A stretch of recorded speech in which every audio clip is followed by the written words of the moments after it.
for the birds. Chapter 4.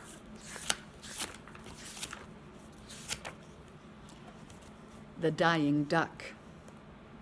When Phoebe had stopped being mad, she explained to Samantha that although they had almost reached the shore of Lake Ontario, they were not going to fly south right over it. "I want to show you a bit more of the countryside," she said. "Anyway, small birds prefer not to fly straight over large bodies of open water, except when they really have to. Ducks and seagulls and such don't mind it because they can swim like fish, but we aren't those kind of birds.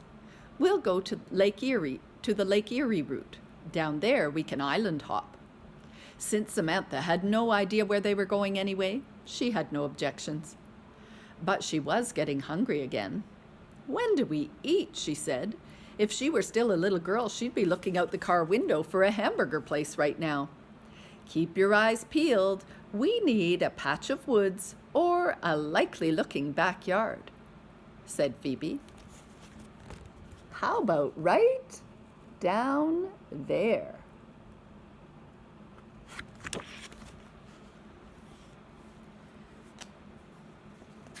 They drifted in for a landing, near a big brick house with some useful trees around it. "One of those trees is an apple tree," said Phoebe. "You might find some good stuff there. Scarlet tanagers are very fond of fruit tree pests, which is why farmers with orchards really encourage them." "And what about you?" said Samantha. "Care to join me?" "I see a yummy squashed mouse on the road over there," said Phoebe. "Crows are scavengers. Among other things, we eat roadkill. You have probably seen us doing it when you were a little girl going out for a drive." "Yuck! So that's what you were doing," said Samantha. "Excuse me, I think I'm going to throw up." "Don't be so high and mighty," said Phoebe. "If crows and ravens and vultures didn't eat dead animals, who'd clean them up?" "Not you, Miss Smarty Pants." Samantha thought about that as she hopped about in the apple tree on the front lawn, looking for grubs and beetles. But suddenly, a stone whizzed by her head, and then another one, and then a small pellet.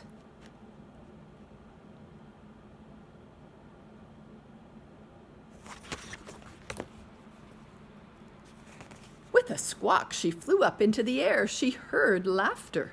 It was coming from 3 or 4 boys, and one of them had an air gun.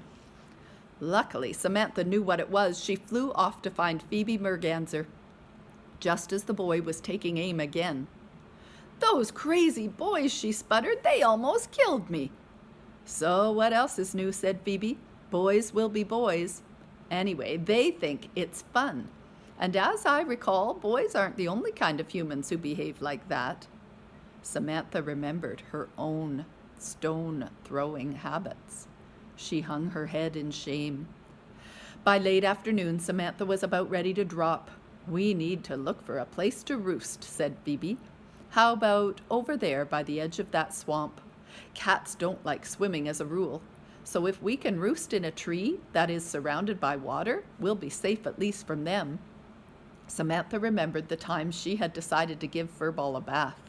Furball had stuck all her fur straight up on end and spread out her feet, trying to hang on to all 4 sides of the bathtub at once. The noises she had made were unearthly. Samantha's mother had come running into the bathroom saying, "Why are you torturing that cat?" Samantha had had some fairly bad scratches afterwards. "That sounds like a good idea to me," she said. They landed beside the swamp and began to feed, but as they were eating, they heard a mournful quacking sound coming from behind a clump of bulrushes.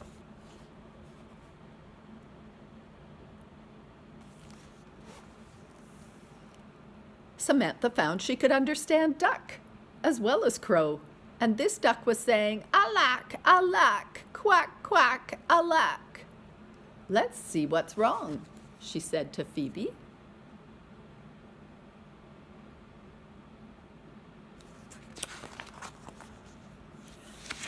The 2 of them flew cautiously around the bulrushes.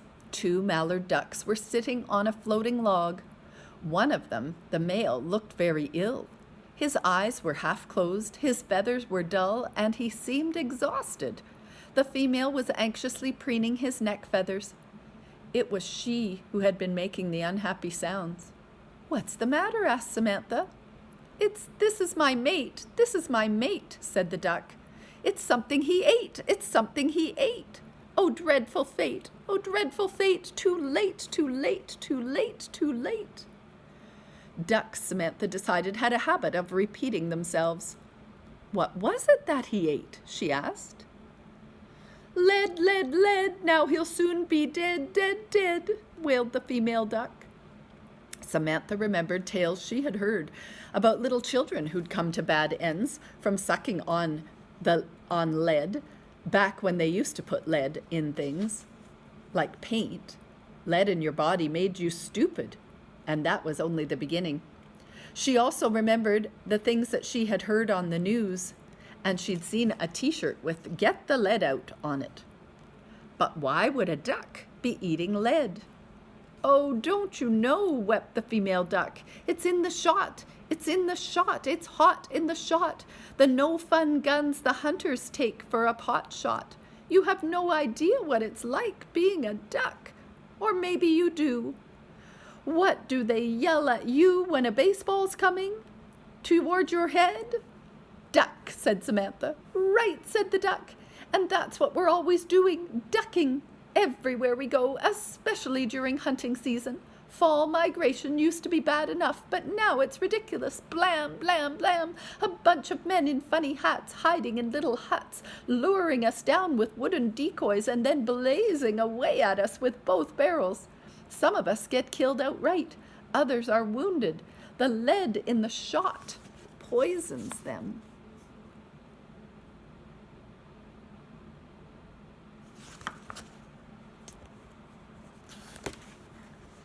"And if you escape, oh, what bad luck being a duck. You're minding your own business, upending and dabbling in the mud, and then you eat lead shot from all those guns, which falls into the water and sinks.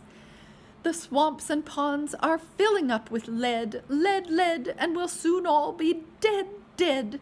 And then people wonder why there are fewer and fewer ducks every year. Oh dear, oh dear." "That is awful," said Samantha. "Can't anyone stop them? Can't you tell them?" "They aren't listening," said Phoebe grimly. "There are some parks where hunting is forbidden and the ducks are safe. But even if they don't get hit, they cannot be protected from eating lead shot. And also the lead gradually dissolves and works its way into the water that even people drink. And when you consider the lead that comes out of the backs of cars because of leaded gasoline, well, it all adds up to too much lead. Who knows how many people are suffering from lead poisoning even right now." They'll see," said the duck. "They'll end up just like me and my mate. What did we do to them? Oh, misery." "I am really sorry," said Samantha. She didn't know what else to say. "It's kind of you to mind," said the duck. "It's kind to mind. Goodbye, goodbye, when you fly far away to the southern sky. Remember me and my mate and our sad fate. Oh, I think it too late, too late, too late." Chapter 5, The Bird Motel.